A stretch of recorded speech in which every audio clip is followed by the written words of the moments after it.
नमस्कार, आप देख रहे हैं जेके 24/7 न्यूज। मैं हूं आपके साथ राजेश कुमार। वक्त हमारे खास कार्यक्रम डिफेंस स्पेशल का, जहां पर बात भारत की नौसेना की हम करने वाले हैं, क्योंकि भारत ने अपनी नौसेना के लिए सबमरीन खरीदने का फैसला किया है। फ्रांस की सबमरीन चर्चा में थी, लेकिन इसी बीच जर्मनी की सबमरीन भी चर्चा में आ गई। लेकिन ऐसे क्या कारण हैं कि भारत को अपनी नौसेना को मजबूत करना पड़ा है? ऐसे क्या कारण हैं कि भारत को हिंद प्रशांत महासागर में पनडुब्बियों की जरूरत पड़ चुकी है? और क्या वाकई में आने वाले वक्त में चीन पाकिस्तान के साथ जो संग्राम होना है वो जमीन के साथ साथ पानी में भी होगा? लेकिन उसके लिए भारतीय सेना कितनी तैयार है? पनडुब्बियों की क्या भूमिका है? इसको आगे समझने की कोशिश करेंगे।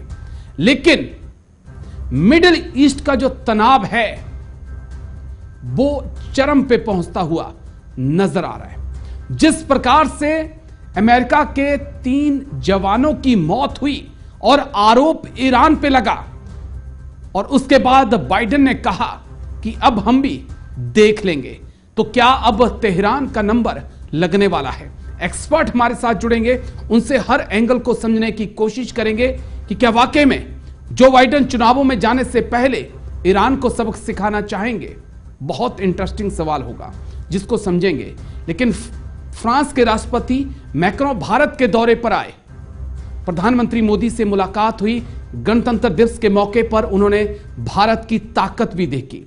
लेकिन भारत और फ्रांस के रिश्तों को देखकर ड्रैगन के दिमाग में खलबली मची हुई है, जिसके बाद शी जिनपिंग ने एक बड़ा बयान दिया है, उसे भी आज डिकोड किया जाएगा।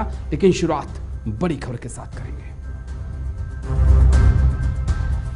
भारत जर्मनी के बीच सबमरीन डील पर चर्चा। भारत को नौसेना के लिए चाहिए 6 सबमरीन। जर्मनी और स्पेन ने दिया सबमरीन का ऑफर। चीन पाक खतरे के बीच भारत को चाहिए सबमरीन। बड़ी खबर आपको बता दें, भारत जर्मनी के बीच सबमरीन डील पर चर्चा। भारत को नौसेना के लिए 6 सबमरीन की जरूरत। जर्मनी और स्पेन ने दिया सबमरीन का ऑफर। चीन पाक खतरे के बीच भारत को चाहिए पनडुब्बियां।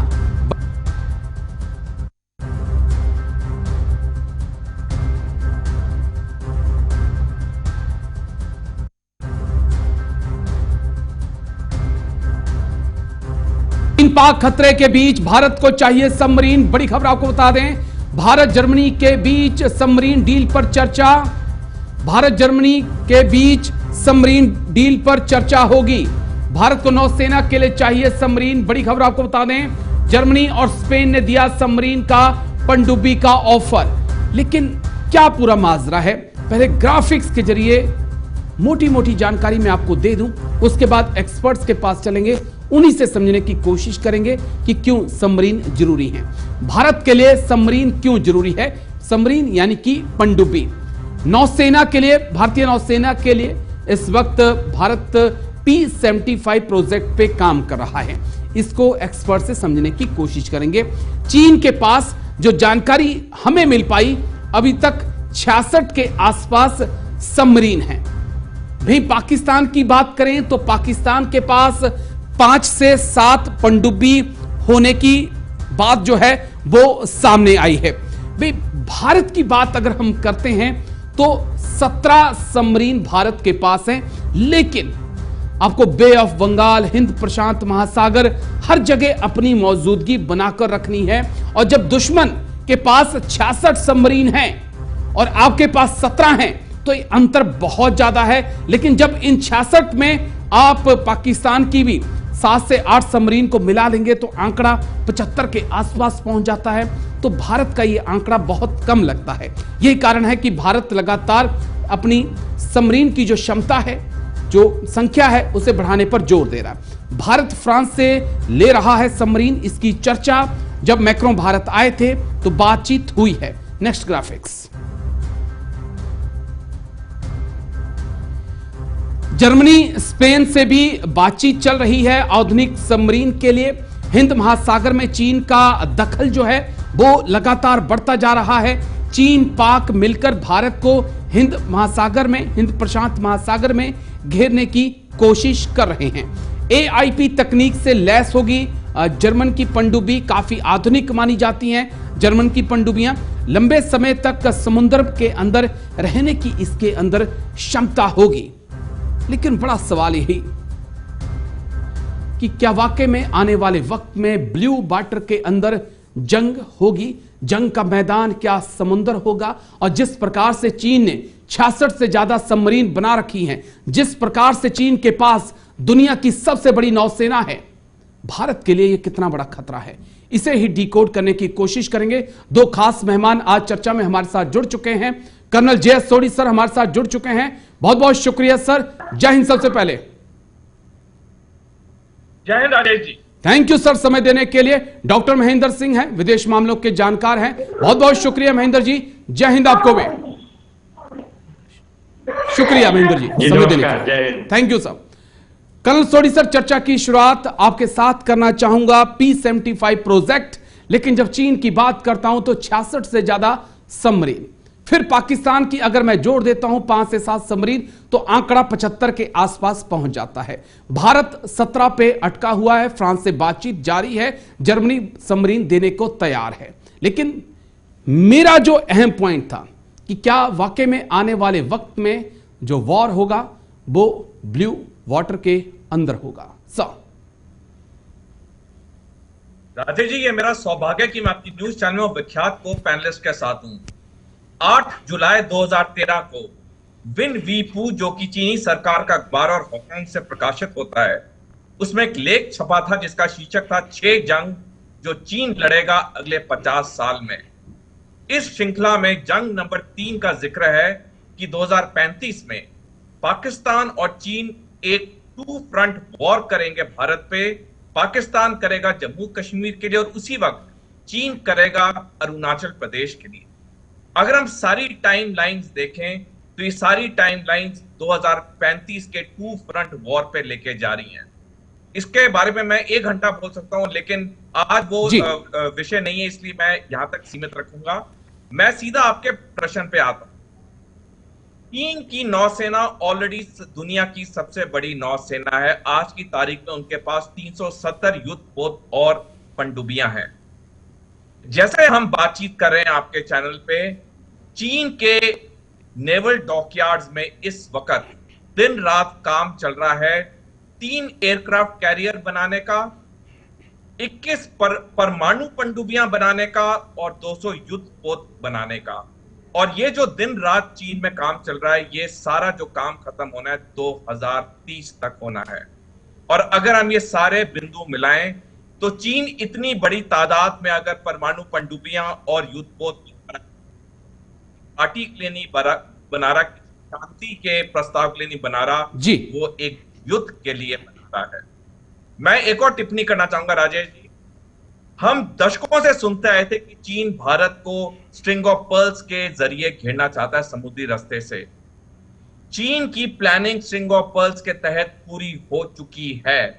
चीन ने पाकिस्तान के गौदर पोर्ट पे पूरा कब्जा कर लिया है, श्रीलंका के हम्बनटोटा पोर्ट पे पूरा कब्जा कर लिया है, और पिछले साल 20 मार्च को उसने एक नौसेना अड्डा बनाया बांग्लादेश के कॉक्स बाजार में। और यही नहीं, चीन अब मालदीव्स के लामू अटॉल में एक नौसेना का अड्डा बना रहा है, और उसने ऑलरेडी पिछले महीने म्यांमार के पास में कायक्यू जी में एक नेवल अड्डा बना लिया है। यानी कि चीन में जमीनी रास्ते से भी और समुद्री रास्ते से भी जितने की पूरी हो चुकी है। सीधा आपके प्रश्न में आते हुए, हाँ, हमारे लिए ये बहुत बड़ी चुनौती है। वक्त बहुत कम भी है। 2035 की बात आप कर रहे थे कर्नल सोडी सर, 2024 शुरू हो चुका है, अमूमन 11 साल के आसपास का वक्त है। लेकिन डॉक्टर महेंद्र जी, जो चीज मुझे समझनी है, हम ब्रिक्स समिट देख लेते हैं, प्रधानमंत्री मोदी शी जिनपिंग मिलते हैं, लेकिन बॉडी के जो हाव भाव होते हैं वो चौंकाने वाले होते हैं। उसके बाद एससीओ समिट, उसके बाद G20 में शी जिनपिंग का नहीं आना एससीओ समिट का, पीएम का नहीं जाना? क्या इस बात के संकेत हैं कि दोनों देशों के बीच कहीं ना कहीं एक तनाव तो है? चीन तमाम देशों के साथ अपने सीमा विवाद को सुलझाना चाहता है, लेकिन भारत के साथ अपने सीमा विवाद को बढ़ाना चाहता है ताकि एशिया के अंदर या कहें दुनिया के अंदर भारत से टकराव लेकर वो अपनी ताकत का एहसास कराए। क्या पॉसिबिलिटी है ऐसा भी, या फिर बातचीत होगी और विवाद खत्म हो जाएगा? डॉक्टर महेंद्र। नहीं, देखिए राजेश जी, चीन जो है भारत को एशिया में ही घेर के रखना चाहता है और उसके साथ ही जहां तक एक तरफ वो सीमा विवाद उत्पन्न करना चाहता है, वहीं दूसरी तरफ अगर हम देखें तो वो हिंद प्रशांत क्षेत्र में भारत को घेरने की कोशिश कर रहा है। और भारत इससे अनभिज्ञ नहीं है। जो हमारा एस्टेब्लिशमेंट है, चाहे सिक्योरिटी एस्टेब्लिशमेंट हो चाहे फॉरेन एस्टेब्लिशमेंट हो, हमने भी इसकी तैयारी कर ली है। और यही वजह है कि हिंद प्रशांत क्षेत्र में हम कोशिश कर रहे हैं कि किस प्रकार से जो चीन की जो नेवल पावर है उसको हम चुनौती दे सके। और यही वजह है कि हमने करीब 45,000 करोड़ की जो डील है, उस चाहे वो जर्मनी के साथ हो या स्पेन के साथ हो, हम दोनों से बातचीत कर रहे हैं। तो ये कोशिश है चीन की कि भारत को अगर हम सीमा विवाद पे न उलझा पाए तो उसको हिंद प्रशांत क्षेत्र में लाए। और जैसा जो है कर्नल सोडी साहब ने कहा, निश्चित रूप से उसकी कोशिश है वो भारत को घेरने की, चाहे वो श्रीलंका हो, मालदीव हो, बांग्लादेश हो, हमारे जो पड़ोसी देश हैं वो कोशिश कर रहा है कि वहां पे अपना प्रभुत्व स्थापित करके भारत को चुनौती दे। लेकिन भारत भी इससे अनभिज्ञ नहीं है, वो भी अपनी तैयारियों में लगा हुआ है। और हमारी कोशिश है कि अगर चीन और पाकिस्तान दोनों मिल जाते हैं, और जो मिले हुए हैं, हम सबको पता है कि दोनों के बीच बहुत ही अच्छे संबंध हैं। और जो है पाकिस्तान पूरी तरीके से अब खासकर अमेरिका के डिसओन करने के बाद अब पूरी तरीके से पाकिस्तान चीन पे निर्भर है जी। तो ऐसे में हमारी कोशिश है कि वो उनकी जो नेवल पावर है, जो उनकी जो है नौसेना की शक्ति है, उसको हिंद प्रशांत क्षेत्र में किस तरीके से चुनौती दे सके। और यही वजह है कि हम भी कोशिश कर रहे हैं कि जो हमारे डिफेंस प्रोक्योरमेंट्स हैं वो रूस के अलावा उसको डाइवर्सिफाई करें और विभिन्न जगहों पे ले जाए, चाहे वो जर्मनी हो, फ्रांस हो, या जो बाकी जो देश हैं जिनके पास हाई एंड इक्विपमेंट्स है जो डिफेंस के लिए जरूरी हैं, हम उनसे बातचीत कर रहे हैं। तो ये जरूरी भी है। लेकिन कर्नल सोडी सर, जो पहलू मुझे अब समझना होगा और मेरे दर्शकों को भी, कि हाल ही में अमेरिका की भी एक रिपोर्ट सामने आई थी कि चीन लगातार ये कोशिश कर रहा है, वो टो लेने की कोशिश कर रहा है कि हिंद महासागर, बंगाल की खाड़ी की गहराई कितनी है, वो कौन से रास्ते हैं जिनके जरिए वो अपनी सबमरीन को हिंदुस्तान के अगल बगल पहुंचा दे और हिंदुस्तान को पता ना लगे। उस लिहाज से भारत के पास आधुनिक पनडुब्बियां होना कितना जरूरी हो जाता है सर? राजेश जी, आज की तारीख में भारत के पास 140 युद्धपोत हैं, जिसमें 17 सबमरीन शामिल हैं। और इसमें से 7 सबमरीन ऐसे आयु ऑलरेडी एक्सपायर हो चुकी है और ये रीफिट के मोड में है, ताकि जो आयु है उसे 10 साल तक बढ़ाया जाए। और चीन के पास 66 सबमरीन हैं और वो 21 पे और काम कर रहा है। बाकी युद्धपोत की गिनती तो मैंने आपको बता दी है। अब जब हम दोनों आंकड़ों को देखें तो चीन का पलड़ा बहुत भारी है। चीन के पास कई आधुनिक रिसर्च समुद्री जहाज हैं जो ये बार बार भेजता है इंडिया, ये बे ऑफ बंगाल में, अरेबियन सी में। जैसे हम बातचीत करें, एक उसका रिसर्च समुद्री जहाज मालदीव पहुंच रहा है जो 1 फरवरी को वहां पे डॉक करेगा। अब ये चीन ये इसलिए करता है कि चीन समुद्र के पानी के सतह के नीचे की सारी इंफॉर्मेशन चाहता है, क्योंकि ये जो इंफॉर्मेशन होती है ये वो उसे इस्तेमाल करता है जब वो युद्ध के दौरान या जंग के माहौल के दौरान जब अपनी वो पनडुब्बियां को भेजेगा तो पनडुब्बियों को जाने में आसानी हो। हालांकि वो औपचारिक तौर पे कहता है कि वो मेरीन लाइफ को स्टडी कर रहा है, लेकिन वो मेरीन लाइफ के में कोई इंटरेस्टेड नहीं है। वो सिर्फ सैनिक जो उसके फायदे हैं।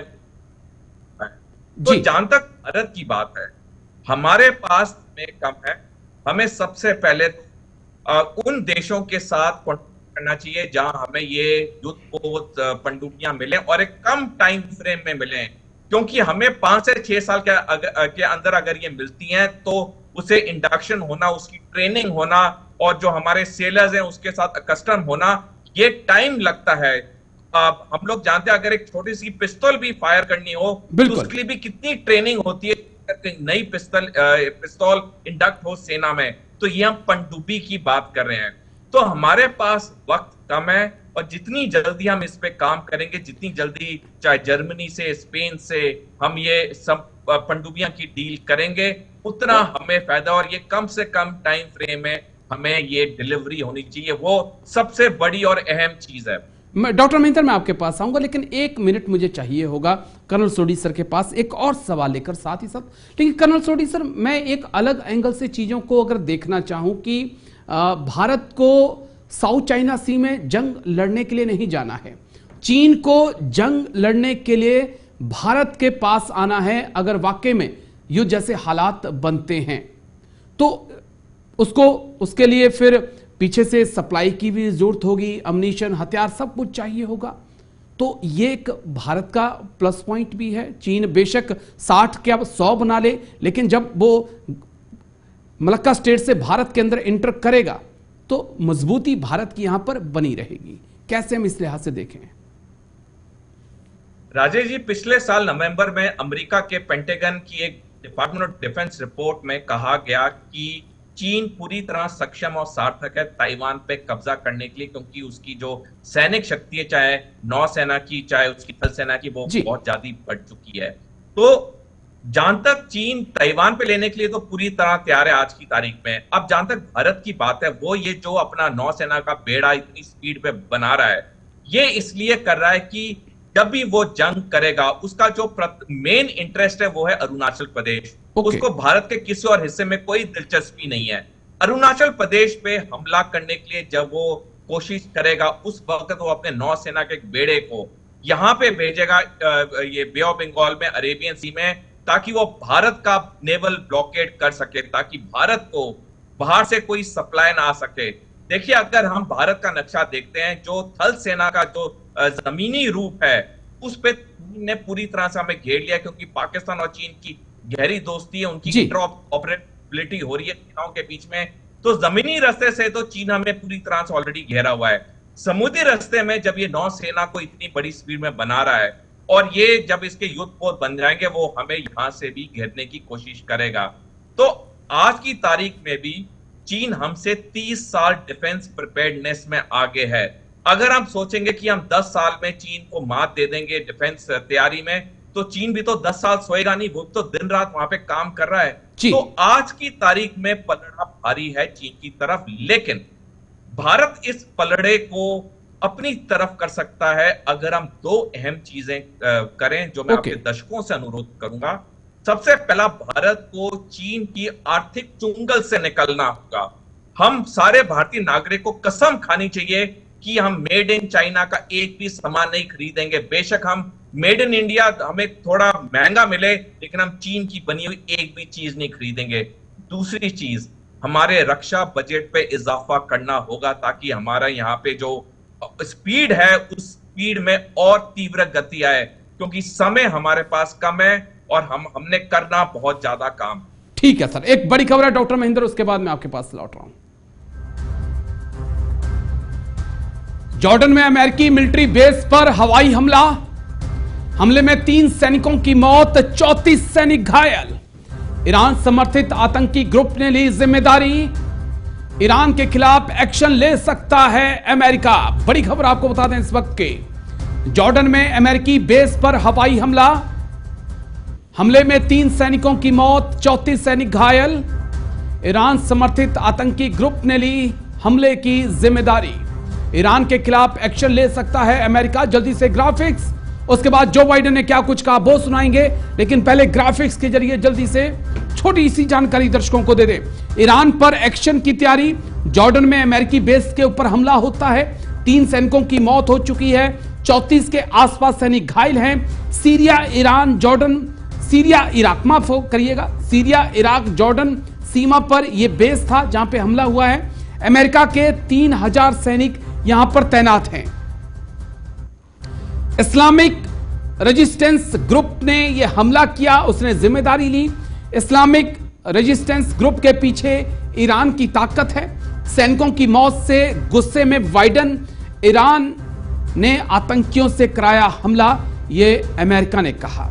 लेकिन अब जो बाइडेन क्या कुछ कह रहे हैं वो आप सुनिए जल्दी से, उसके बाद फिर डॉक्टर महेंद्र के पास हम चलते हैं।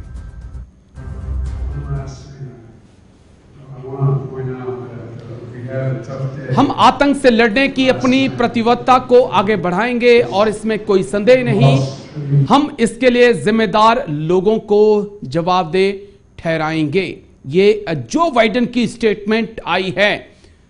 डॉक्टर महेंद्र सिंह, जो कुछ मिडिल ईस्ट में हो रहा है, जिस प्रकार से हुती हमले कर रहा था, जिस प्रकार से गजा में इजराइल हमास के बीच जंग चल रही है, हिजबुल्लाह का एक्शन हम देख रहे थे, इस बीच ये एक बड़ा स्टेप है। और अमेरिका के बारे में जो जानता है वो ये जरूर जानता है कि अमेरिका अपने एक भी सैनिक की जान का बदला जरूर लेता है। डॉक्टर महेंद्र। देखिए राजेश जी, मेरी आवाज आ रही है? जी जी आ रही है, बोलिए सर। हाँ, देखिए राजेश जी, सबसे महत्वपूर्ण बात है कि एक ईरान बेस्ड आतंकी संगठन इस्लामिक रेजिस्टेंस ने इसकी जिम्मेदारी ली इस हमले की। लेकिन ये अमेरिका का भय है कि आज ईरान अपने आप को इससे दूर कर रहा है और साफ साफ उसने कहा है कि ये जो है इसमें हमारा कोई या हमारे यहाँ स्थित किसी भी संगठन का कोई रोल नहीं है, कोई भूमिका नहीं है। लेकिन ये घटना ऐसी है जिसमें एक पोटेंशियल है कि पूरे मिडिल ईस्ट में एक सिग्निफिकेंट एस्केलेशन होगा कॉन्फ्लिक्ट का, क्योंकि अमेरिका, जैसा आपने कहा, निश्चित रूप से वो अपने एक भी नागरिक की हत्या वो बर्दाश्त नहीं कर सकता है और यहाँ पे 3 अमेरिकी सैनिकों की हत्या की गई है। और ये सबसे बड़ा डर है पूरे वैश्विक समुदाय के समक्ष कि जिस तरीके से हुती हमला हो रहा है, जिस तरीके से ये हमला खासकर टारगेट करके जो अमेरिकी सैनिक थे उनके बेस पे किया गया, तो ये एक जो है पूरे विश्व के लिए, पूरी अंतर्राष्ट्रीय शांति के लिए और अंतर्राष्ट्रीय सुरक्षा के लिए एक खतरा है। और ये मुझे नहीं लगता है कि अमेरिका या जो बाइडेन, जो एक जिस तरीके से हम कहें कि एक लिबरल डेमोक्रेट है, वो भी जो दबाव होगा अमेरिकी जनता का उसको बर्दाश्त कर पाएंगे। और ये बहुत बड़ा खतरा एक पूरे विश्व के अंतर्राष्ट्रीय शांति और सुरक्षा के सामने हो गया है कि ये युद्ध अब एस्केलेट करने का पूरा पोटेंशियल है इस युद्ध में। क्योंकि मैं आता हूं थोड़ी सर आपके पास डॉक्टर महेंद्र, लेकिन इतिहास भी कुछ ऐसा ही बताता है, चाहे जॉर्ज डब्ल्यू बुश को ले लीजिए, बारक ओबामा को ले लीजिए या फिर आप डोनाल्ड ट्रंप को ले लीजिए, एक चुनाव में जाने से पहले इन देशों, इन राष्ट्रपतियों का इतिहास है कि वो जब दूसरी बार चुने जाने के लिए जाते हैं तो एक देश को निशाना बनाते हैं ना किसी को, चाहे फिर वो इराक हो, चाहे फिर वो अफगानिस्तान हो। नहीं, देखिए निश्चित रूप से, और मैं एकदम इससे आपके विचार से सहमत हूं कि अमेरिका और खासकर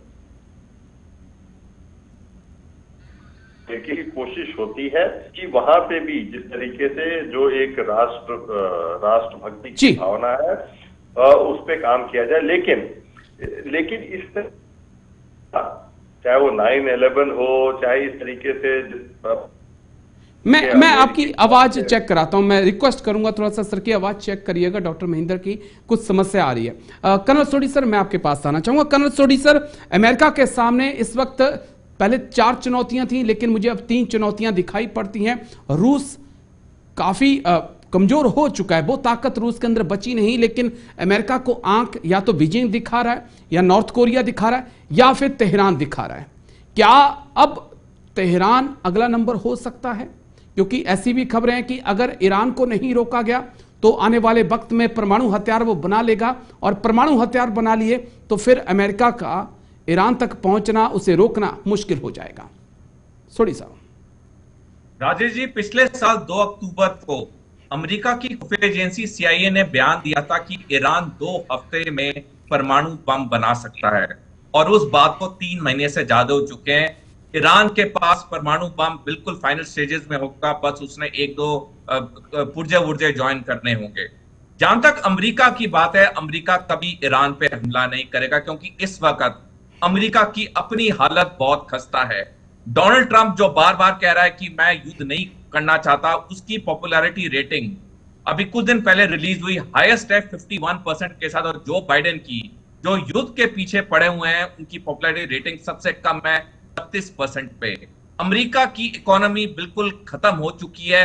उसने इतने देशों के जंगों में पैसा बर्बाद कर दिया है, आज उसकी अपनी अर्थव्यवस्था बिगड़ चुकी है। अमेरिका पहले, आपने कहा था कुछ समय पहले अमेरिका का अगर एक भी सैनिक मरता था, अमेरिका उसका बदला लेता था। लेकिन पिछले 1-2 साल से ये अमेरिका का जो यूएसपी था वो खत्म हो चुका है। अभी कुछ दिन पहले 2 अमेरिकी सैनिक मारे गए रेड सी में, हूती की वजह से अमेरिका ने कुछ नहीं किया।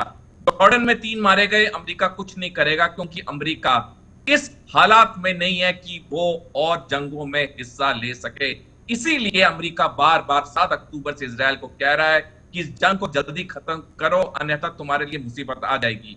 एक और टिप्पणी करना चाहूंगा राजेश जी, ऑलरेडी रिपोर्ट्स आ रही हैं कि अमेरिका किसी भी वक्त अपने aircraft carrier USS Gerald Ford को मेडिटेरियन सागर से हटा सकता है, और ये अगर हो गया तो इजराइल की जो थोड़ी बहुत ताकत है अमेरिका की, वो भी खत्म हो जाएगी। यानी कि अगर मैं संक्षेप में कहना चाहूं, अमेरिका वो सुपर पावर नहीं रहा जो पहले था, कुछ साल पहले था। अब एक नया एक्सेस शुरू हो चुका है, रशिया, चीन, उत्तर कोरिया और ईरान, जिसकी पुष्टि 17 जनवरी को कुछ दिन पहले यूनाइटेड किंगडम के डिफेंस सेक्रेटरी ग्रांट शैप्स ने की, जब उन्होंने बयान दिया और कहा कि अगले 5 सालों में दुनिया में और युद्ध के थिएटर खुलेंगे, जिसके पीछे 4 देश होंगे, रूस, चीन, उत्तर कोरिया और ईरान। बिल्कुल सर, और मुझे लगता है ये टिप्पणी बहुत अहम है, क्योंकि अगर चीन उस रेस में है या आगे निकल चुका है तो ये भारत के लिए भी चिंता की बात होगी। लेकिन एक छोटे से ब्रेक के लिए सर मुझे रुकना होगा। ब्रेक के बाद लौटे तरफ अग्रसर हो रहा है, तो ये भारत के लिए अच्छी खबर होगी या सर बुरी खबर होगी? चीन का हटना और चीन का वहां पे बैठना और अमेरिका का वहां से हटना। सर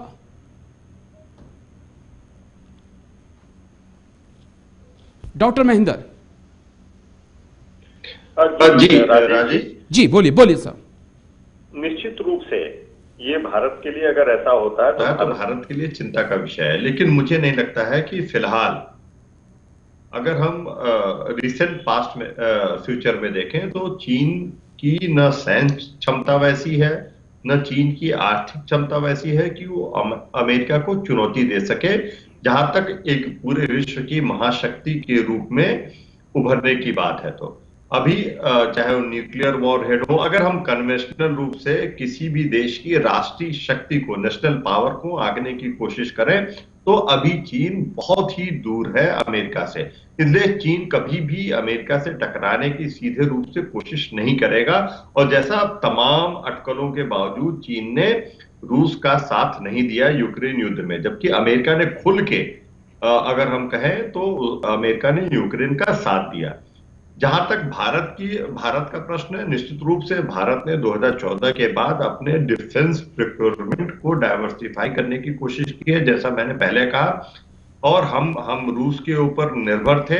अब हम कोशिश कर रहे हैं कि जर्मनी, स्पेन, फ्रांस जैसे ऐसे देश हैं जिनके पास हाई एंड डिफेंस इक्विपमेंट्स हैं, उनके साथ समझौता करें और अपनी सैन्य शक्ति को अपने दम पे हम उसको बढ़ाएं, जो कोई भी किसी भी राष्ट्र को अपनी राष्ट्रीय शक्ति बढ़ाने की पूरी संप्रभुता है, पूरी सॉवरेनिटी है, पूरी छूट है।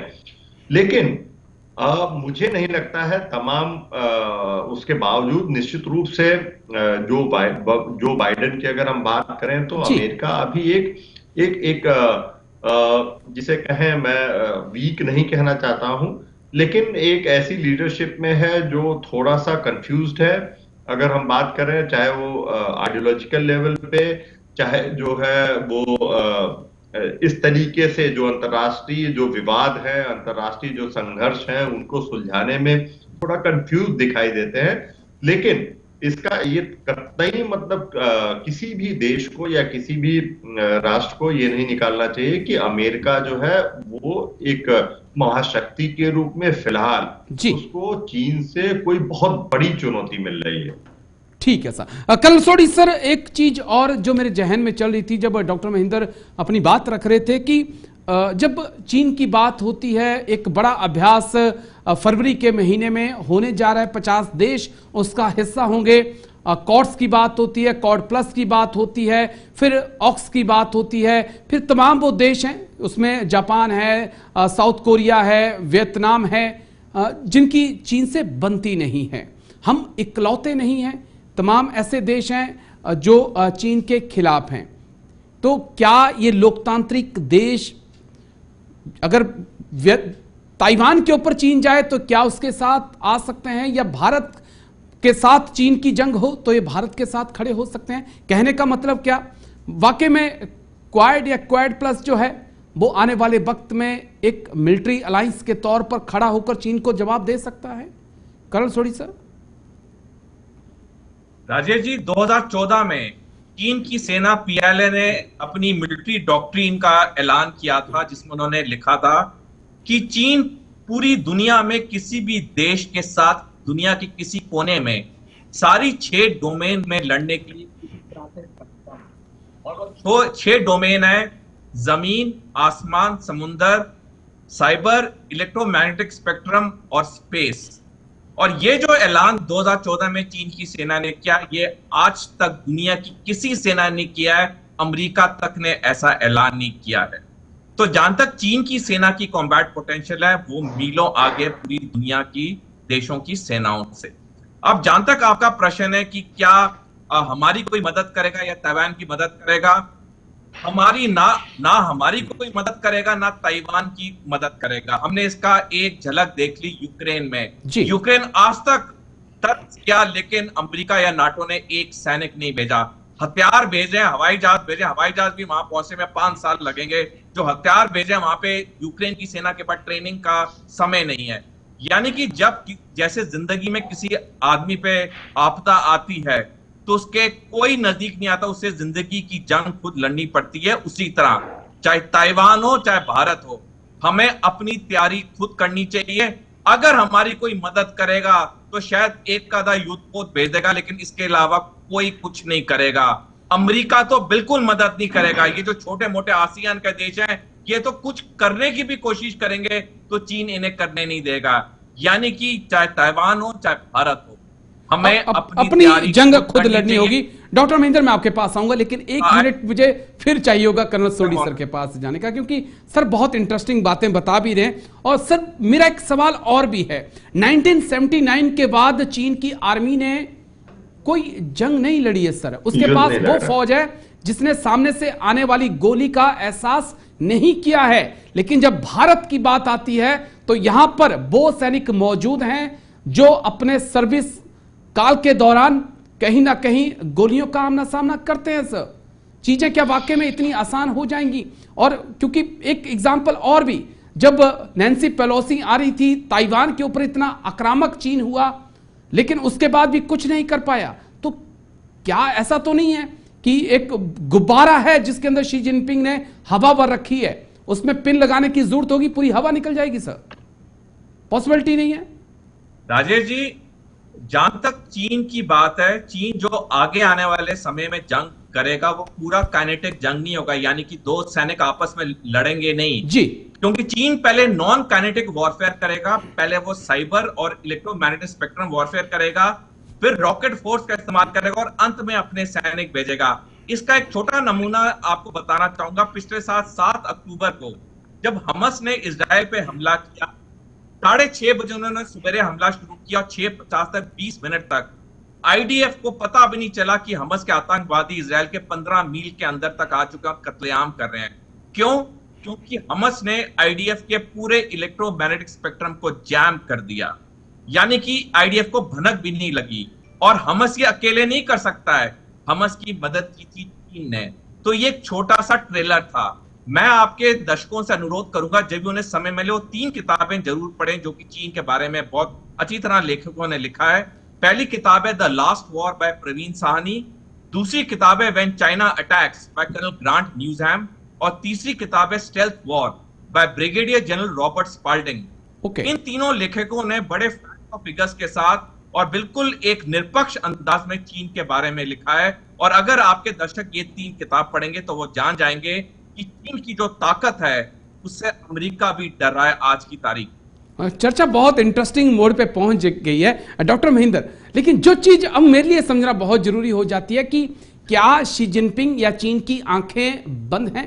छोटी तो हैं ही, लेकिन क्या उन आंखों को बंद भी कर रखा है? रूस एक सुपर पावर था, यूक्रेन के अंदर घुसता है, 2 साल तक निकल नहीं पाता है। इजराइल जो हमास को सोचता था कि हमास कुछ नहीं है, 100 दिन से ऊपर हो गए, वो वहां से निकल नहीं पा रहा है। अमेरिका जो कि दुनिया का सुपर पावर था, अलकायदा के खिलाफ अफगानिस्तान में उतरता है, 20 साल की जंग के बाद वो हार के वहां से निकलता है।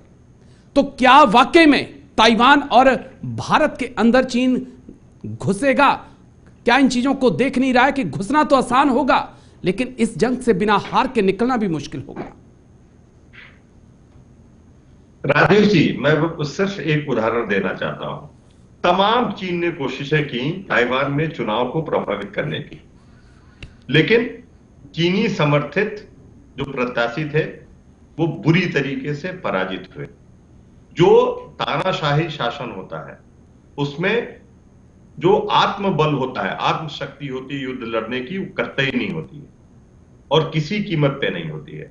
और हालांकि चीन बहुत ही समझदारी से, जैसा मैंने पहले कहा, इसीलिए रूस उसका सबसे बड़ा एलाई है अगर हम आज की बात करें तो।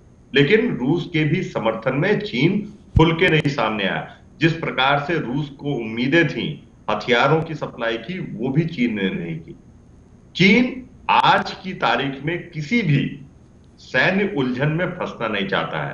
पूरा का पूरा फोकस, खासकर चीन अगर हम देखें तो कोविड-19 की वजह से चीन की जो अर्थव्यवस्था बुरी तरीके से प्रभावित हुई, आर्थिक रूप से जो कमजोर हुआ है चीन, वहां पे जो उनके घरेलू समस्याएं हैं, जो खुद और शी जिनपिंग की जो एकदम से एक तरीके से कहें कि जो कम्युनिस्ट पार्टी में भी उनकी खिलाफत होने लगी है। तो ऐसे में चीन किसी भी कीमत पे किसी भी युद्ध में सीधे रूप से शामिल नहीं होना चाहता है। हालांकि तमाम साइकोलॉजिकल वॉरफेयर किए चीन ने, भारत के साथ भी, ताइवान के साथ भी और तमाम पड़ोसी देशों के साथ। ऐसा लग रहा था, जो स्लोगन दिया गया था ताइवान में कि अगर आप हमलों से बचना चाहते हैं तो चीनी समर्थित जो है उम्मीदवार को वोट दे, लेकिन वो हार गया बुरी तरीके से। तो ये आज का जो वॉरफेयर है वो ट्रेडिशनल वॉरफेयर से एकदम भिन्न है। निश्चित रूप से चीन अगर टेक्निकली कहें तो एडवांस है, और मैं एकदम सहमत हूं कर्नल सोडी साहब से कि अमेरिका भी चीन से डरा हुआ है। हालांकि आज जो चीन है उसमें अमेरिका की बहुत बड़ी देन है। अमेरिका ने कभी चीन को सिर्फ एक अपना व्यापार समझा था, लेकिन चीन ने जिस तरीके से अपनी आर्थिक शक्ति बढ़ाई, आज निश्चित रूप से अमेरिका डरा हुआ है। और यही वजह है कि जो क्वाड है, मैं लोग उसको सैन्य संगठन मानते हैं, मैं उसको एक बहुत बड़ा आर्थिक संगठन मानता हूं।